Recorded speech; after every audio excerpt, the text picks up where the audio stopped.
बिस्मिल्लाहिर्रहमानिर्रहीम अस्सलाम वालेकुम। आज के लेक्चर में हम ऑप्टिकल फ़ाइबर की जो दूसरी वाली एप्लीकेशन है टोटल इंटरनल रिफ्लेक्शन की जो दूसरी एप्लीकेशन है ऑप्टिकल फ़ाइबर, उसको डिस्कस करेंगे। ये टोटल इंटरनल रिफ्लेक्शन, इसका जो वर्किंग प्रिंसिपल है वो that is total internal reflection के प्रिंसिपल पे जो है ये वर्क करती है।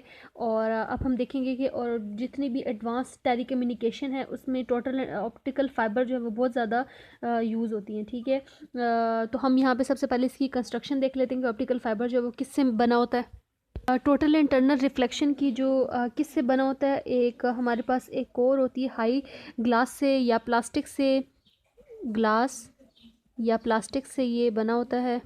ठीक है, और इसके ऊपर जो है भी एक कोटिंग हुई भी होती है, लेकिन जो इनर वाला पार्ट होता है वो उसका जो रिफ्रैक्टिव, ये जो ग्लास है इसका रिफ्रैक्टिव इंडेक्स जो है वो बहुत ज़्यादा हाई होता है। रिफ्रैक्टिव इंडेक्स कितना होता है, 1.53 होता है। और इसके ऊपर भी एक और ग्लास की कोटिंग हुई भी होती है जिसका रिफ्रैक्टिव इंडेक्स क्या होता है, लो होता है। ठीक है, उसका रिफ्रैक्टिव इंडेक्स कितना होता है, 1.39। ठीक है, लो रिफ्रैक्टिव इंडेक्स की कोटिंग हुई भी होती है। इनर वाले पार्ट को हम लोग कोर कहते हैं। ठीक है, और ये जो आउटर वाला पार्ट है that is called cladding. Outer वाले पार्ट को हम लोग क्लैडिंग कहते होते हैं। अब इसके अंदर टोटल इंटरनल रिफ्लेक्शन का फिनोमेना किस तरह होता है कि लाइट रे जो है वो यहाँ पे इंट्रोड्यूस करवाई जाती है ऑप्टिकल फाइबर में, और वो लाइट रे जो है वो टोटली रिफ्लेक्ट करती है with in the surface of that optical fibre. ठीक है, ऑप्टिकल फाइबर की ये एक और इम्पॉर्टेंट बात ये है कि अगर आप ऑप्टिकल फाइबर को कहीं से बेंड भी कर दें तो तब भी जो लाइट है that will be still internally reflected. ठीक है, और जो ऑप्टिकल फाइबर की थिकनेस होती है वो बिल्कुल इतनी बारीक होते हैं जैसे ह्यूमन हेयर जितनी इसकी थिकनेस हुई होती है। ठीक है, बहुत मिलीमीटर अक्रॉस इसकी जो कंस्ट्रक्शन बनाई हुई होती है। अगर आप bundle of several thousand optical fibres को लें, ठीक है, और एक फ्लेक्सिबल ट्यूब में उसको इनक्लोज कर दें तो उसे फिर हम एज अ लाइट पाइप भी यूज़ करते हैं। आगे फिर हम देखेंगे लाइट पाइप में किस तरह यूज़ करते हैं इसको।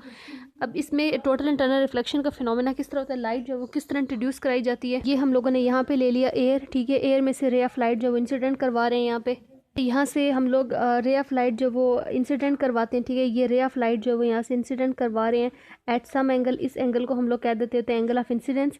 ये रे ऑफ लाइट इंसिडेंट हो रही है। ठीक है, अब इसके बाद अब देखें रे ऑफ लाइट जो वो रेयर से डेंसर मीडियम, ये ग्लास, ये एयर है, ये ग्लास की बाउंड्री है। ठीक है, तो रे ऑफ लाइट जब रेयर से एयर को हम लोग लेते होते हैं as a rare medium and glass is a denser medium. ठीक है, तो रे ऑफ लाइट जब एयर से रेयर मीडियम से डेंसर की तरफ मूव करती है तो ये जो रे ऑफ लाइट इसमें रिफ्रैक्शन का फिनोमिना होगा और ये लाइट जो है नॉर्मल की तरफ जो है वो इस तरह बेंड कर जाएगी। ठीक है, अब इस सरफेस पे जब ये स्ट्राइक करेगी यहाँ पे angle of r, angle of refraction जो है वो बना रही है। ठीक है, अब इस सरफेस पे जब इसने स्ट्राइक की है तो अब देखें ये दिस इज विद इन, ये ग्लास की सरफेस है, ऊपर भी ग्लास है। ठीक है, अब दो डिफरेंट मीडियम होंगे क्योंकि इन दोनों का रिफ्रैक्टिव इंडेक्स जो है वो डिफरेंट है।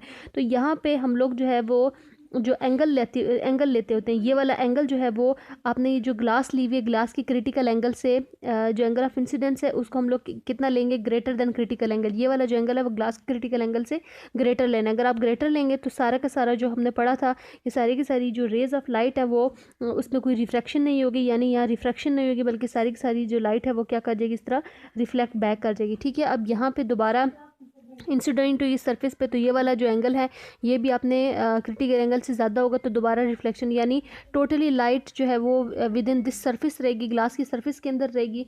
और जब लाइट ग्लास के अंदर सरफेस के अंदर रहेगी तो ये एज अ जो है वो इंफॉर्मेशन को कैरी कर रही होंगी। ठीक है, इसकी जो सबसे इम्पोर्टेंट यूज़ है वो टेलीकम्युनिकेशन में या मॉडर्न जितने भी टेलीफोन हैं, एडवांस टेलीकम्युनिकेशन में हम इसको यूज़ करते होते हैं। और इससे आप थाउजेंड ऑफ फ़ोन कॉल्स या विदाउट एनी डिस्टर्बेंस जो है वो कर सकते हैं। ठीक है, क्योंकि बहुत ज़्यादा एनर्जी जो है वो कैरी कर रही होती है, इन्फॉर्मेशन जो है वो कैरी कर रही होती है एज़ कम्पेयर टू, अगर आप इसका कंपैरिजन करें सिंपल कॉपर वायर से। ठीक है, तो ये ज़्यादा इन्फॉर्मेशन जो है वो कैरी करती हैं। और अगली इसकी एडवांटेज ये है कि ये जो है वो लाइटर होती हैं। ठीक है, और दूसरा ये कि ये चीपर होती हैं as compare to copper cables. Copper cable अगर आप यूज़ करें तो वो बहुत ज़्यादा एक्सपेंसिव हो जाती हैं और बहुत ज़्यादा हैवी होती हैं। तो ऑप्टिकल फाइबर्स जो है वो टेलीकम्युनिकेशन के लिए हम लोग जो है उसको यूज़ करते हैं। ये आई होप आप सबको ये सारा इसका प्रोसीजर समझ आ गया। अब अगले उसमें लेक्चर में हम लोग पढ़ेंगे कि लाइट पाइप एक्चुअली क्या होता है, एंडोस्कोप क्या होता है। लाइट पाइप मैंने आपको बता तो दिया, लाइट पाइप एक्चुअली क्या, 1000 of the bundle of the optical fibres जो होते हैं bounded together in a flexible जो है वो ट्यूब में हम लोग उसको यूज़ करते होते हैं, ठीक है।